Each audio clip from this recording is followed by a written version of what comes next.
Hello, everyone. I'm Ryan from Fireside Yankees. Today's video, we're going to be talking about my boy, Jordan Montgomery, who's having a phenomenal start to the season. Now, if you guys kept up with the Fireside Yankees pod, you guys know that we're a big Monty crew, right? You know, Monty is a very likable starter. He's pitched very well. He's kind of one of these guys in the Yankees who just show up, show out, pitch very well, or perform very well. And not much to complain about when it comes to Monty, right? You know what the expectations are for him, and he can consistently meet them, if not exceed them. And this series off to a strong start. You know, he's got a 2.88 ERA and a 2.96 FIP, 47.9% ground ball rate, and a 4.9% walk rate. His walk rate's down almost 3% from last year. His ground ball rate is up around 5% from last year. And for a guy like Jordan Montgomery, getting ground balls is key because here's the thing. Giving up fly balls isn't necessarily always a problem, right? You look at the batting average against on fly balls, and it's lower than the ground balls, the batting average against on ground balls. But the issue is fly balls can go for home runs. Fly balls go for extra base hits. Ground balls do go for extra base hits occasionally, but the slugging percentage is way lower, and a big component of this is that you cannot give up a home run on a ground ball. No matter how juiced or dead or however the balls are, you will only give up home runs on either fly balls or line drives. You cannot give up a home run on a ground ball. And that creates situations for Montgomery where he's going to be giving up less home runs if he keeps the ball on the ground more. And since he gives up more hits than most, if you look at his hits per nine, he's a contact kind of pitcher. It's going to be higher because he's going to have more batted balls in play, which means that you're going to have more guys on the base pass. That'll help prevent the big, we saw this against Tampa in his last start of the regular season last year where he got lit up, gave up 2 or 3 home runs, and that was a big killer for him because he had runners on in those situations. You're not going to see Monty have clear bases when it comes to giving up home runs. He gives up a lot of multi-run home runs, and that's kind of a killer for the guy. So you'll see a better ERA. The FIP will be better with a better home run ratio because with lower home runs, it means the strikeout to walk to home run ratio is lower, increasing his individual production when you remove the defense. And while the Yankee defense has been phenomenal, or not really phenomenal, it's been pretty good. And in comparison to last year, it's definitely phenomenal. It allows the Yankees to breathe a little bit and not have to make crazy defensive plays or get themselves out of very stressful innings.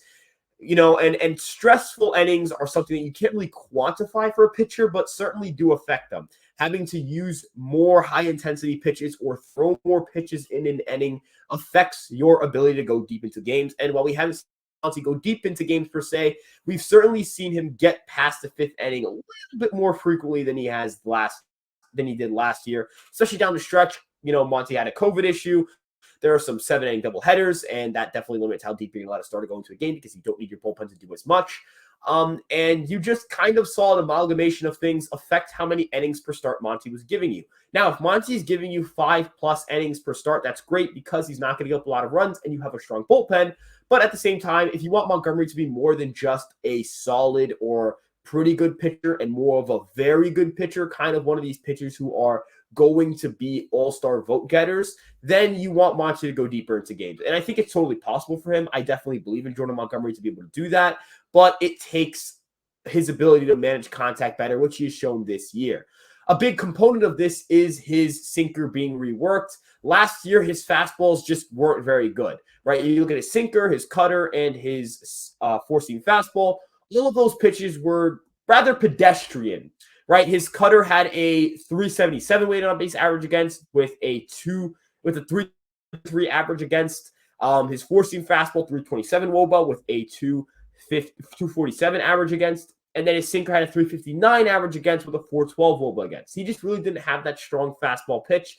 He relied heavily on his changeup and his curveball, and that means you're going to be having situations where if guys don't chase, you're going to give up walks, you're going to flood the bases, you're going to have to really grind it out to get guys out. And Montgomery has been able to just lean on his sinker to get him out. Does it have a high strikeout percentage or whiff rate? No. A 23.8% whiff rate and a strikeout rate of just a measly 9.1% isn't going to move you with the sinker, but it gets a lot of ground balls. The launch angle against on his sinker is -6, meaning the average hitter is just pounding the ball straight into the ground against his sinker. And that has led to the wOBA on his sinker being a measly 241, the run value on his sinker being a -2.9, making it his best pitch right now. And he's thrown it very effectively. He's pitched very well. He uses it 33% of the time, up from 21.9% of the time last year. And last year had a 5 run value on the pitch. This year has a -3, right? Positive run value for pitchers is bad. Negative run value for pitchers is good. You're going to see Monty going deeper into games, getting more ground balls, getting out of situations, getting out of jams that he wouldn't have normally gotten out of in years past. So with that being said, Monty has that fastball that he can now really rely on and call a good fastball, a number one pitch. You know, when you throw the pitch down, you throw down good old number one, you're throwing his sinker, he's throwing the sinker, and it's going to be really effective. And it's a pitch that he can use to be a get-me-over pitch, which he's desperately needed. He's always needed that pitch, and he finally has it. Very excited to see how he uses it throughout the season. Very excited to see him get more ground balls. That's great. For the changeup, the location on it hasn't been great, though he has still gotten a lot of swings and misses. Especially late in counts, you want him to be able to just finish cleanly with that changeup, right? You know, last year he had a very high whiff rate at 39.2% and a very high strikeout rate at 26.5% with a mere 246 WOBA against. This year, it's at a 331 WOBA against, a 32.7% whiff rate, which showing he's getting whiffs, but the 7.4% strikeout rate and 8.3% put away rate compared to the 22.8% put away rate for last year is showing you that he hasn't necessarily had the crispest of changeups this year. Hopefully, as he keeps progressing throughout the season, we see the location of the changeup get better. I really do think that Montgomery's changeup is a very good pitch. I think he's just kind of hanging it sometimes. And I think it's a pitch that really is going to be one that is going to pair very well with that sinker since he's using the sinker more. The curveballs remain phenomenal. The four-seam fastball hasn't been used nearly as much, and the cutter has been straight up eliminated from his pitch mix, which I think is a good thing. I don't think he had a very good cutter. And his four-seam fastball wasn't ever a plus pitch, and so not using it as much and kind of becoming a sinker guy just makes sense for Montgomery. With that being said, though, let me know what you guys think about Jordan Montgomery. You know, if you guys are unaware as to how good this guy's been, he's got a 3.70 ERA since the start of 2021, which is very, very strong. 3.56 FIP. He is pitched on par with a lot of number twos in baseball, and it's been one of the best number threes you could possibly have in your staff over the last year and a half. And so with that being said, I think it's just fair that we show Monty a little bit love and kind of just talk about things of that sort. I hope you guys had a great time listening to me ramble about Jordan Montgomery. I certainly love talking about Jordan Montgomery. And with that being said, we'll see you guys in the next video. Make sure to follow me on Twitter at Ryan Garcia ESM and follow the Fireside Yankees Twitter at Fireside Yankees. Great tweets there. You guys know to subscribe and like, comment. Let me know what you guys think.